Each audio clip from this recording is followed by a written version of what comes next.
Rain barrels, honey? These are junk. Even you can't ruin that. I'll take all 900. Every last one. He was practically paying to be rid of them. Whiskey only sits in oak once. That wood's dead, sweetheart. Dead to you, not dead to me. Fine. Haul the trash off. Don't come crying back. He laughed her out of the yard that October morning. 13 years later, they'd pay $300 each. Bramble Creek, Osage County, Kansas, October of 1978. Marion Kessler drove the borrowed flatbed north out of Hollisburg, with 50 spent whiskey barrels chained down behind her, and the man at the parts counter of her own life, the town she'd been born into, had no idea what she was carrying.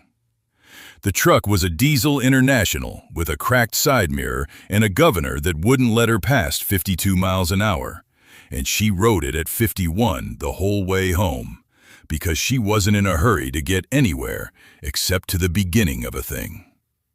She was 29 years old that autumn. She had dark blonde hair pulled back in a low ponytail that came loose at the temples, the way it always did by mid-morning. And she had a scatter of freckles across the nose and a faint pale birthmark low on the left side of her jaw that people who'd known her all her life never noticed anymore. She wore a faded olive canvas barn coat over a gray plaid flannel, and in the right-hand pocket of that coat was a spiral notebook with a cardboard cover and a stubby carpenter's pencil. And by the time this story is over, that notebook will be worth more than the truck. The Kessler place sat on 420 acres of Osage County ground, corn and milo on the bottoms, cattle on the upland grass, a set of buildings that Marion's grandfather had raised and her father had kept standing. They were not poor, and they were not comfortable.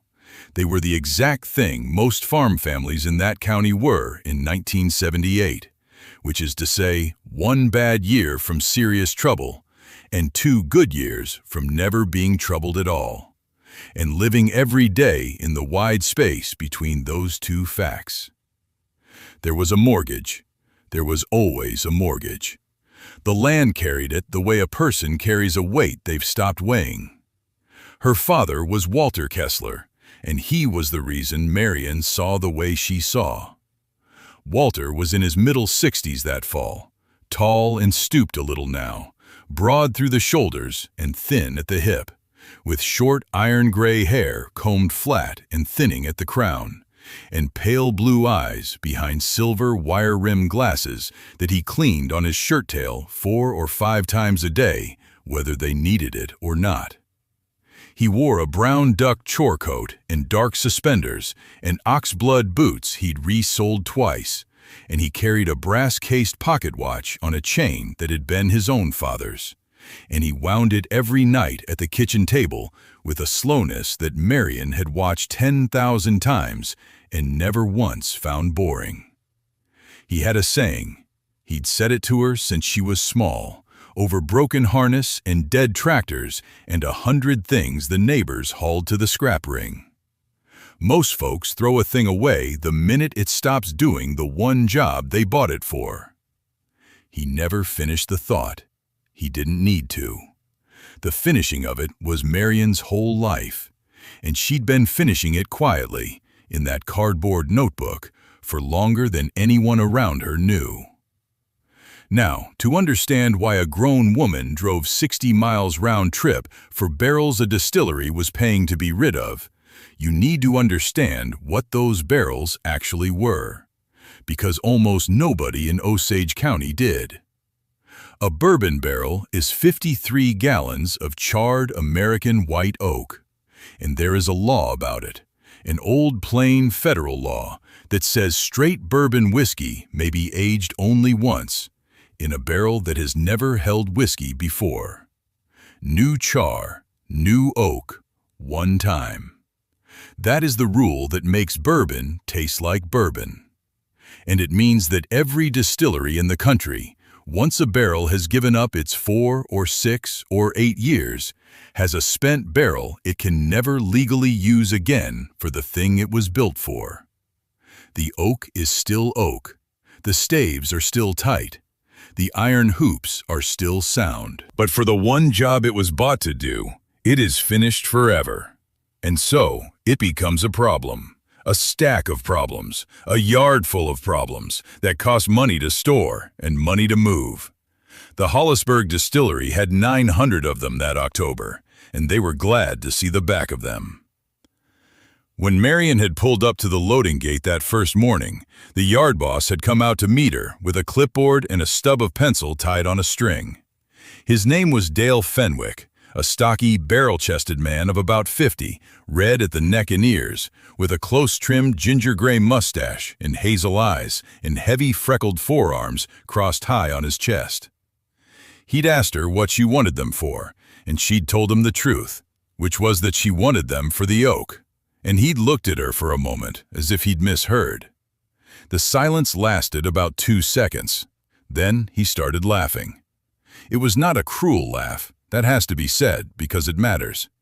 It was the laugh of a man who had worked 20 years in a place that made and moved whiskey, who knew barrels the way a farmer knows dirt, and who had just been told by a young woman from up the county that she wanted his garbage for the wood in it. It was long experience meeting something unfamiliar and, in the meeting, mistaking unfamiliar for foolish. He laughed the way you'd laugh if a stranger offered you good money for the ash out of your stove. "Rain barrels," he said finally, wiping the corner of one eye. "You cut 'em in half, you got yourself 2 rain barrels apiece. Whole county's already got rain barrels, honey, but you go on."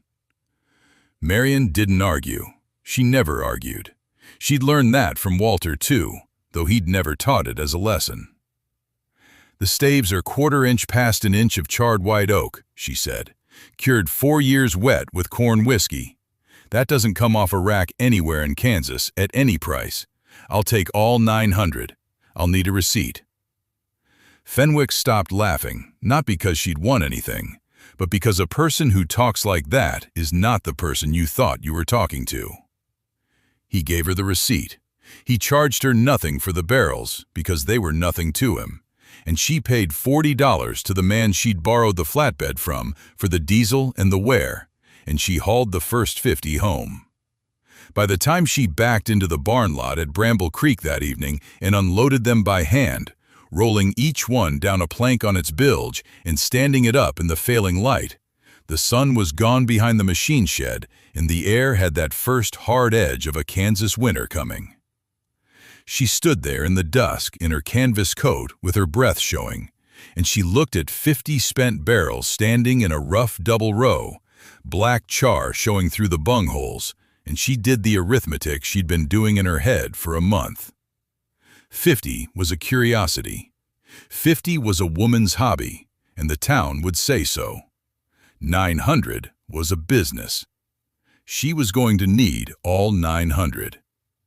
She went into the house that night and she laid the figures in front of her father, because the barrels would cost almost nothing, but the hauling would cost real diesel and real time through a Kansas winter, and there was a mortgage, and a Kessler did not spend the operation's time on a notion without saying so out loud at the kitchen table. Walter took his glasses off and cleaned them on his shirt tail, and then he put them back on and read her notebook the way he read a seed contract, slowly, top to bottom, his lips barely moving. She'd written it all out in the carpenter's pencil. 900 barrels, 40 gallons of diesel to move them all, spread over the winter. Call it $80 if she waited for the roads to be right. A handful of dollars for a froe and a mallet and a draw knife she'd already priced at a farm sale. The number at the bottom was small.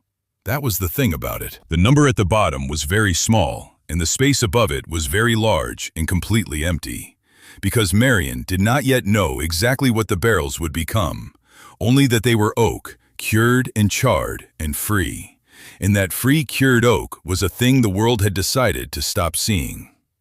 Walter read it twice. Then he set the notebook down and squared it to the edge of the table with one finger. "I need to think about it," he said. That was not a no. Marion knew her father, and she knew that a no came fast and a maybe came slow, and that the slowness was not doubt about her. It was respect for the money. Walter Kessler had survived the 1950s and the droughts and 2 collapses in the cattle market by never gambling on a thing he hadn't turned over in his hands 3 or 4 nights running. And he was not going to change that at 65 for his own daughter. Because to change it for her would be to insult the seriousness of what she'd brought him. He honored her by taking his time. Osage County, Kansas, the winter of 1978 and 79.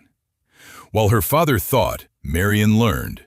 She drove to the county library in the truck her family owned outright, and she filled out the little paper slips for interlibrary loan.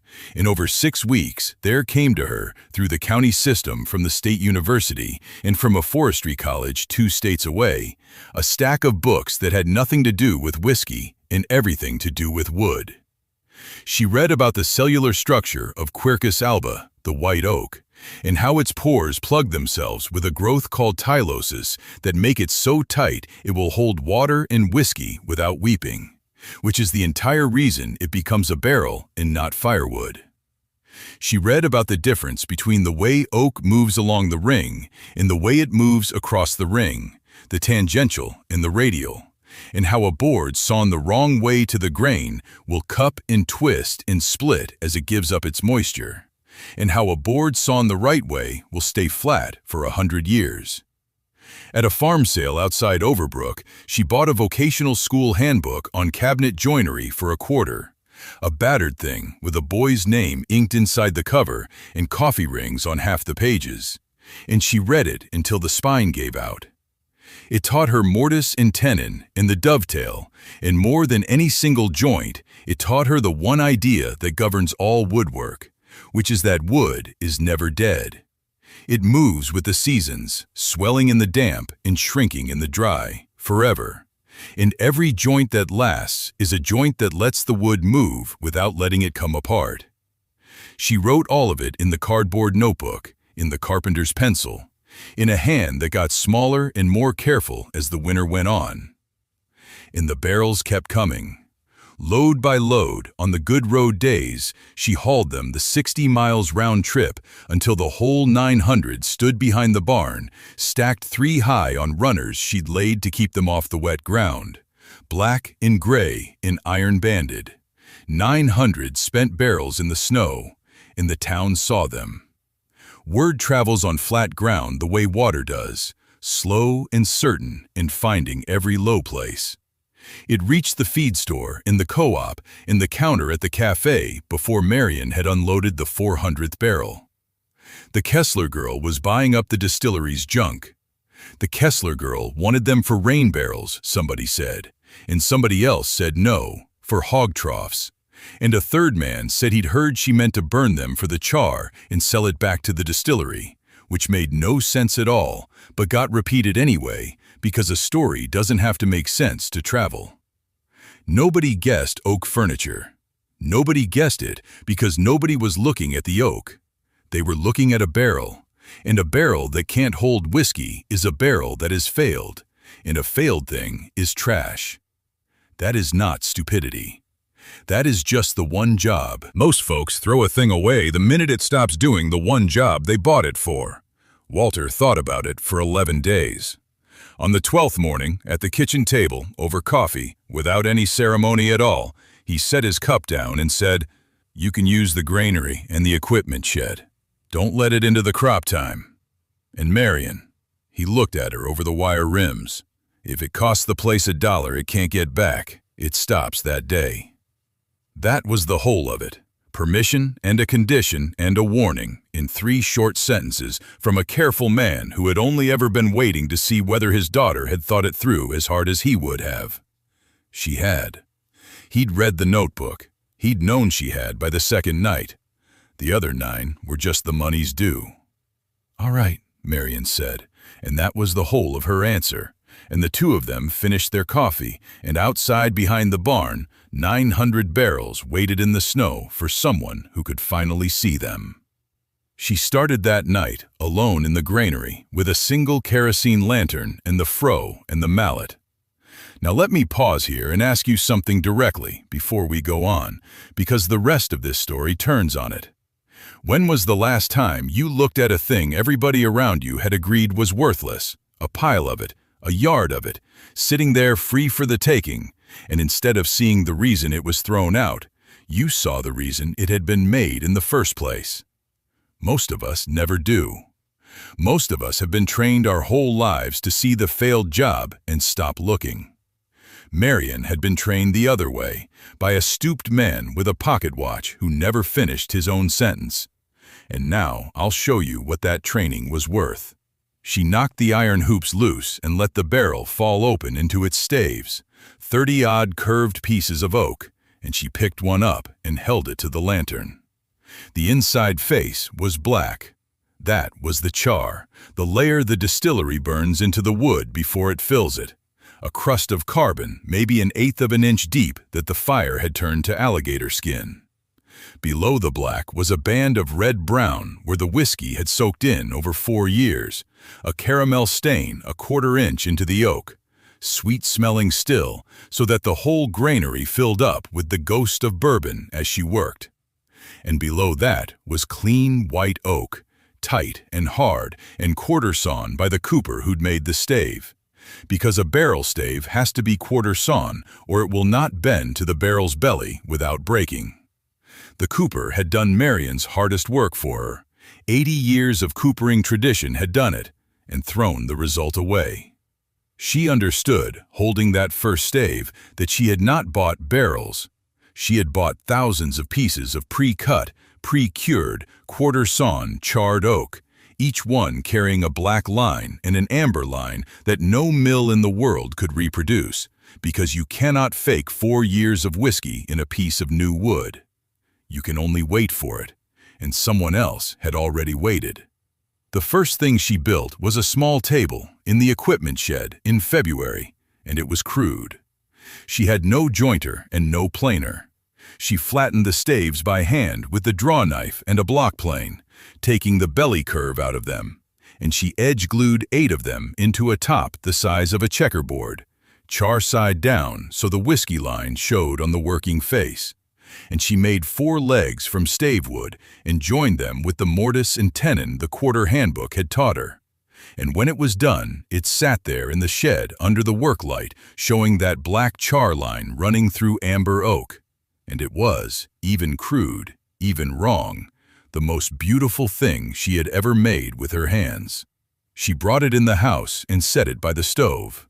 A month later, it split. She came out one morning and the top had cupped, curled up at both long edges like a stale sandwich, and one of the glue joints had opened a gap you could lay a dime in, and the tabletop that had been dead flat was now a shallow trough. She stood over it with her coffee going cold, and she felt the whole winter tip toward foolishness, felt the town's laugh from somewhere up the road, and for one moment, a real moment, she thought about the mortgage and the condition her father had set, and whether a person could know when they were beaten. Then she made herself do the thing Walter had taught her, which was to stop feeling about it and start looking at it. She'd built with the staves still wet. That was the error, and the wood told her so plainly the minute she made herself read it. The barrels had spent 4 years full of liquid and then sat in a snowy yard, and their moisture was high and uneven, and she had glued them up tight and brought them into a house with a stove going, and the dry heat had pulled the water out of them fast, and the oak had done exactly what oak does. It had shrunk. And because she'd paid no attention to which way the grain ran in each stave, some had shrunk across their width and some along, pulling against each other in the glued-up top until something had to give, and the joint had opened and the top had cupped toward its heart side. Every bit of it textbook, every bit of it in the forestry book she'd read in December and failed to truly believe until the wood taught it to her in March. She wrote it in the notebook. Built wet, it moves. Cut for the grain, dry it slow, then build. And she understood, kneeling by that ruined little table, that the failure was worth more than a success would have been, because a success would have taught her nothing and left her to make the same mistake at scale on 100 pieces in front of buyers. The split table had cost her a month and a barrel. It had bought her the one thing she absolutely had to know. So she started over, and this time she did it the way the wood demanded. She broke down 40 barrels into staves, and she resawed each one on a bandsaw she bought secondhand for $30, taking them down to true quarter-sawn boards, reading the ring on the end grain of every single piece, and orienting it so the growth ring stood up vertical through the thickness, which is the one orientation that barely moves at all across its width. Then she stickered them. She laid them in flat stacks in the granary with thin strips of lath between every layer so the air could move on all 6 faces of every board. And she weighted the top of each stack with old barrel hoops in cast iron. And she left them alone. Not for days, for months. She let the Kansas air do slowly and for free what the stove had done fast and destructively, bringing the oak down to the moisture of the world it was going to live in, so that when she finally built with it, it would have no more shrinking left to do. While the oak dried, she totted up what the whole thing had actually cost her, line by line, in the cardboard notebook, because Walter's condition lived in her head, and she meant to be able to answer it to the penny. The froe, from the farm sale, $3. The draw knife, $1.50. The block plane, $2. The second-hand bandsaw, $30. And that was the big one, and she wrote it big. A jar of hide glue, and then, when she read further and learned better, a bottle of the new waterproof resin glue, $6. A gallon of thin varnish to seal the finished wood and lock the char and the whiskey color so it wouldn't rub off, $4.25. Sandpaper, garnet, several grades, $3 even. The diesel to haul all 900 barrels across the winter, $80, though the barrels themselves were free and the receipt from Fenwick said so. Clamps, made from threaded rod and scrap, near enough nothing, call it $2 in steel. She added it twice to be sure. Setting the diesel aside as haulage and counting only the tools and the making, it came to about $51 and change to equip herself to turn free oak into furniture. Fold the diesel back in, and the whole enterprise, barrels and tools and glue and finish, stood at a hair over $130 for everything she owned in the venture. Against that, she had 900 barrels. She had, and maybe 18 good boards a barrel once you allowed for the bad staves and the heads, something north of 16,000 pieces of quarter-sawn, whiskey-cured, char-marked white oak. There was not a lumberyard between Kansas City and Denver that could sell her that wood at any price, because it did not exist to be sold. It only existed because a law made distilleries throw it away. In the summer of 1979, she built the second table. She built it out of the stickered, slow-dried, grain-red oak, with waterproof joints cut to let the wood breathe. Char side up this time, so the black alligatored line ran down the center of the top like a river seen from the air, flanked on both sides by the deep amber where the bourbon had lived. She flattened it and she sanded it up through the grades until it was like glass, and she sealed it so the char would never come off on a sleeve, and she set it in the house by the stove where the first one had died, and she waited. It did not cup. It did not split. Through the dry heat of that stove and the wet of the following spring, it sat dead flat and tight season after season, because she had finally built the way the wood insisted on being built. That was the proof. Not a sale, not yet, not money. The proof was a table that held, made of garbage, for a materials cost you could count on 2 hands. And Marion knew what she had the day she ran her palm across it and felt no ridge at any joint. A cabinet maker named Alvin Pruitt saw it first. He'd come out to look at a hay rake Walter had advertised, and he stood in the kitchen waiting on the coffee, and he put his hand flat on that tabletop the way a woodworker can't help doing. And Marion watched his face change. "Where'd you get this oak?" he said. Not, "Where'd you buy the table?" "Where'd you get the oak?"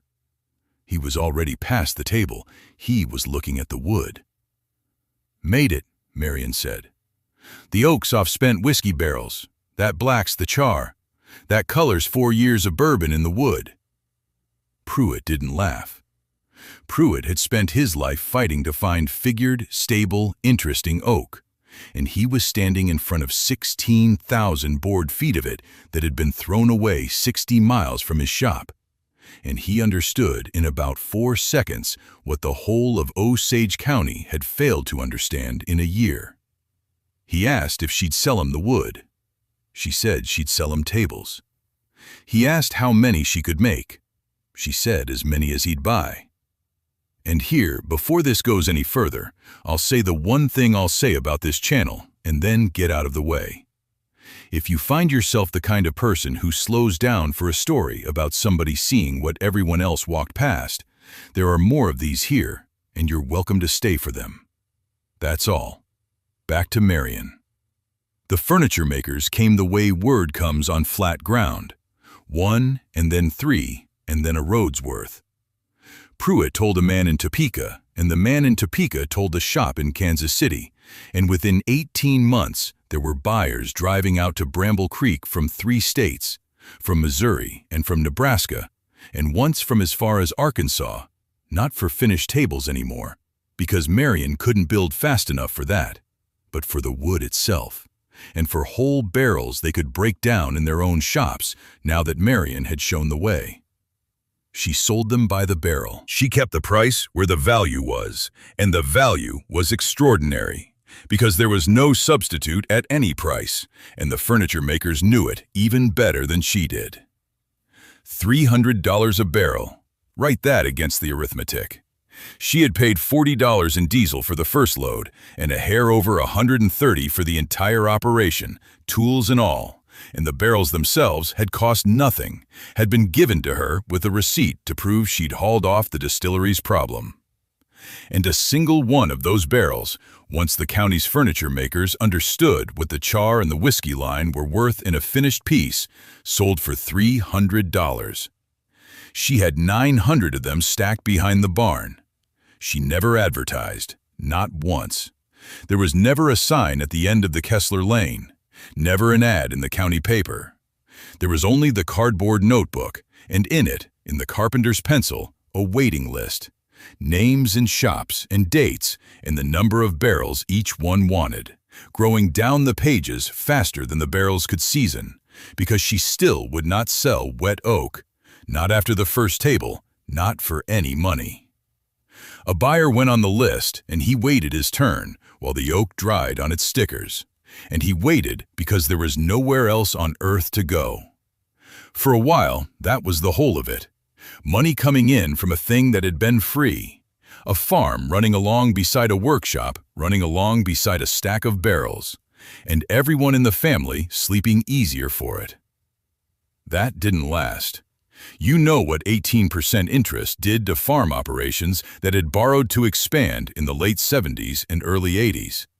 I'll tell you what it did, in Osage County, on the roads around Bramble Creek, because Marion watched it happen to men she'd known her whole life.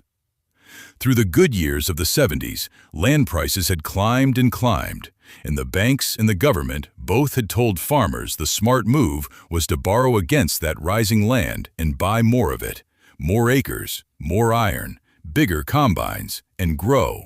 Because grain was going overseas and the price was up and the future only pointed one way. So they borrowed. Good, careful men borrowed because it looked like the careful thing to do. And then at the turn of the decade, the bottom came out all at once. Grain prices fell. An embargo shut off the exports they'd expanded to feed. Interest rates, to fight the inflation of the whole country, climbed to 18 and 19 and 20%, and land values that had only ever gone up went into a fall, so that a man could owe more on his ground than the ground would sell for, while the interest on that debt ate everything the crop brought in, and then some. The foreclosures came up the county like weather.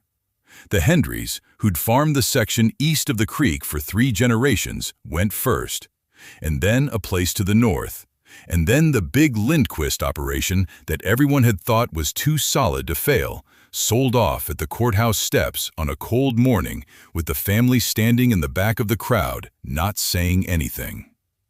Marion went to that sale. She stood in the back too. She did not bid on anything. The Kessler place did not fall. It did not fall for a reason so simple that it took some of the neighbors years to understand it, and some of them never did.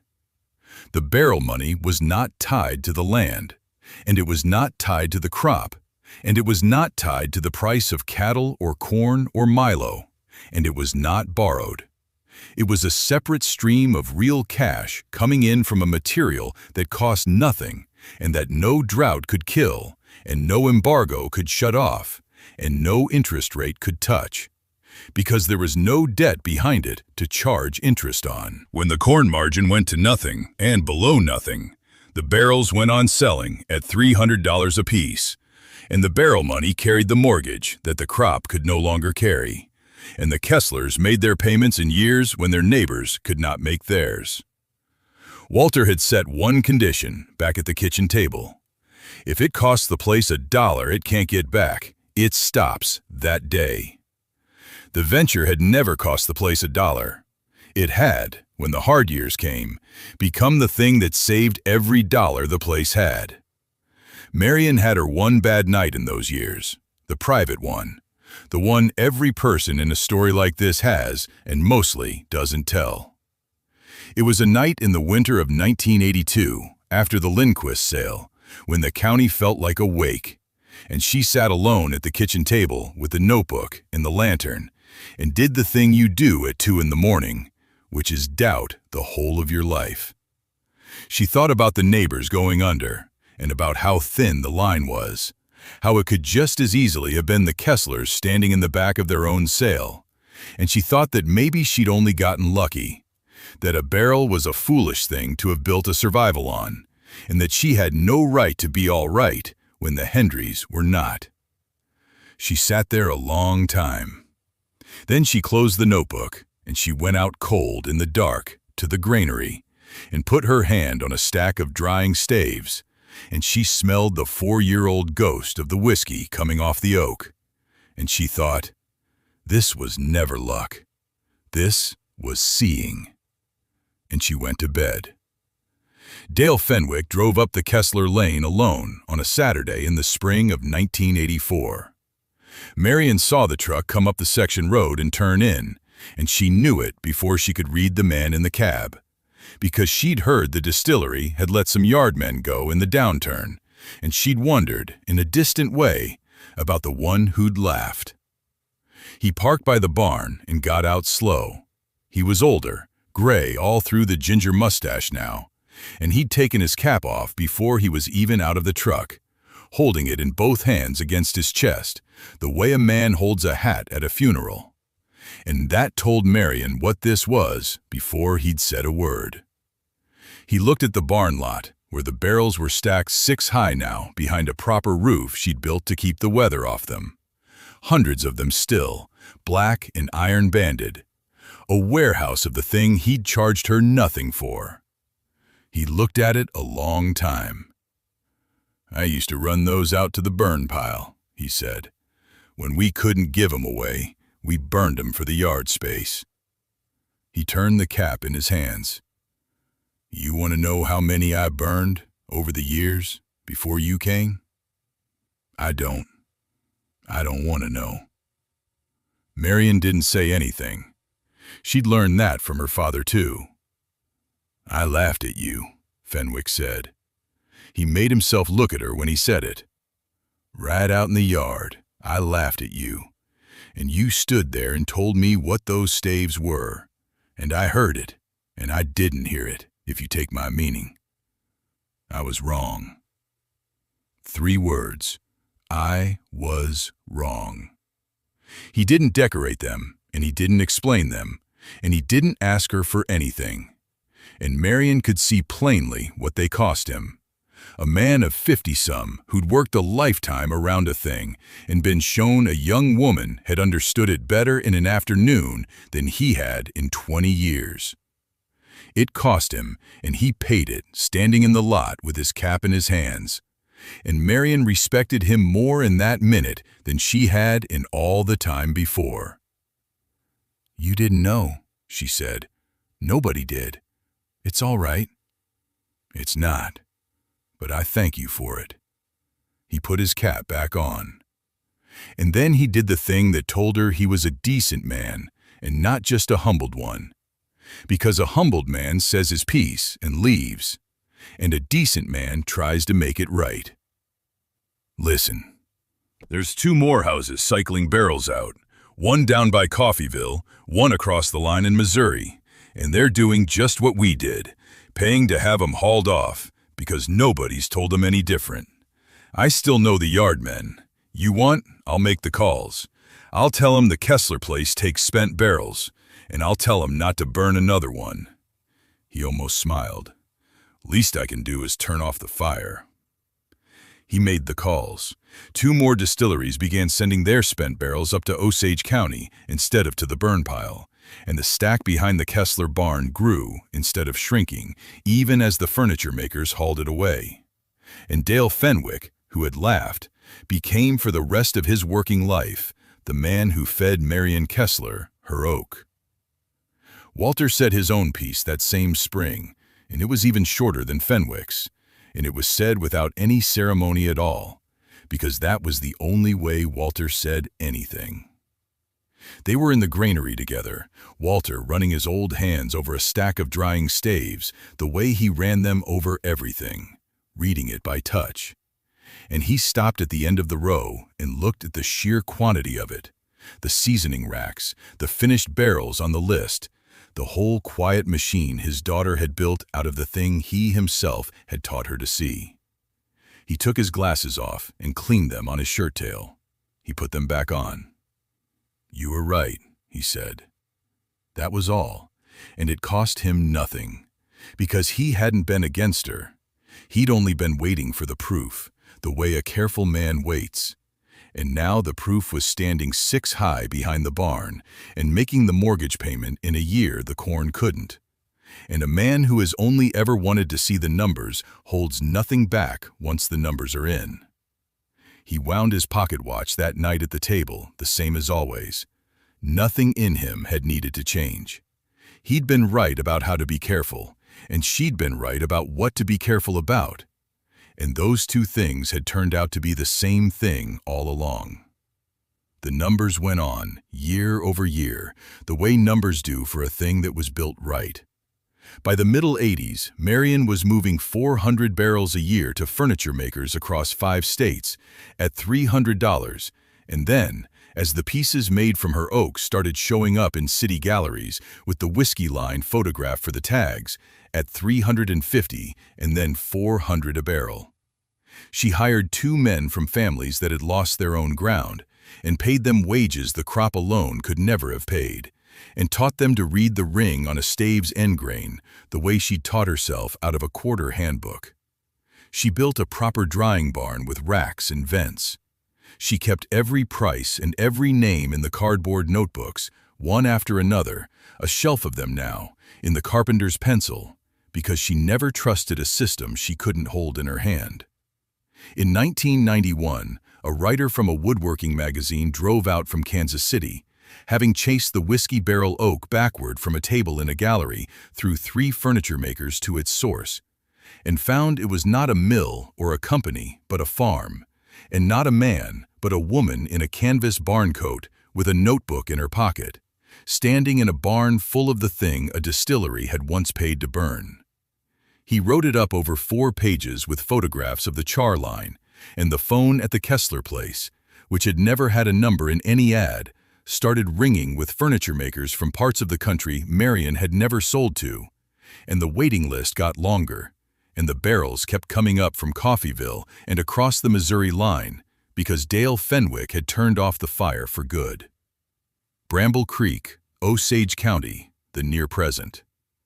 Marion Kessler is in her late 60s now. The dark blonde hair went gray-streak years ago, and she still wears it in a low ponytail that comes loose at the temples, and the freckles are still across the nose, and the faint, pale birthmark is still low on the left side of her jaw. And she still wears a canvas coat, a chambray work shirt under it in the warm months, and the notebook is still in the pocket. Walter is gone. His pocket watch is not. It's on her own chain now, wound every night at the same kitchen table, and it keeps time as well as it did when his father carried it, because it was built right and cared for, which is the whole of what she believes about anything. Her niece Ruth came up the lane on a Tuesday with a laptop bag over one shoulder and a notebook of her own in her hand, and she found her aunt in the drying barn among the racks. Ruth had the family's way of getting to the point. She set the laptop on a stack of staves and opened it and turned it so Marion could see. And she said, "Aunt Marion, the shavings, the offcuts, the stave ends and the char dust and the pieces too short for furniture, we're hauling it to the burn pile." Marion looked at the screen and then at her niece and said nothing, waiting the way Walter would have. "Cocktail smoking chips," Ruth said. "Whiskey barrel char, bagged, for the bars in the cities. And the sawdust, the char dust, distilleries and craft brewers are buying it back to finish beer in, aging without a barrel. And the short pieces, coasters, cutting boards, the little stuff, direct to people, online, with the story on the tag. It's the same oak, Aunt Marion. It's the part of your pile we've been throwing away." Marion Kessler stood in the barn her survival had built, made from a material the world had thrown out, and listened to a young woman tell her that she'd been throwing out a material of her own, the offcuts of the offcuts, the scrap of the scrap, free and sitting there and invisible because it had stopped doing the one job she'd bought it for. She thought about 11 days her father had made her wait for permission she'd earned in a night. She thought about how it feels to be 29 and see a thing clear and have to sit at a table while a careful person turns it over. And she did not make Ruth wait even 11 seconds. "Yes," she said, "start with the char dust. Keep every figure in that notebook, not just the computer." And Ruth. She almost smiled, the way Fenwick almost had, 30-odd years before. Most folks throw a thing away the minute it stops doing the one job they bought it for. Your great-grandfather used to say that. He never finished it. You just did. They walked out to the burn pile together, the older woman in the canvas coat and the younger one with the laptop, and they looked at the heap of stave ends and char dust and short oak that was scheduled to be set alight that Friday, and neither of them saw trash. They saw the next 20 years. Marion Kessler's story is not unique, and that is the truest thing about it. All over this country there are yards and pits and pallets stacked with material that some business is paying to be rid of. Cracked engine blocks and chipped jars and tannery offcuts and spent oak. Things that have already been engineered and worked and proven. Thrown out, not because they failed, but because they finished the one narrow job they were bought for. And the only thing standing between that material and its second life is a person willing to look at it the way it was made rather than the way it was discarded. The distillery had 900 barrels and saw a bill for hauling. Marion had a father who taught her to see, and a quarter handbook and a notebook, and she saw a business the county laughed at for a year. She planted a furniture trade in a corn county. They called it rain barrels. The farm crisis came. The corn margins collapsed. The neighbors who'd borrowed against the good years went under one after another. And the pile of things a distillery paid to burn made the payments, and stood, and stands there yet, because the char could not be faked, and the oak was already cured, and the whole of it was paid for. A thing that's paid for is the only thing nobody can take away.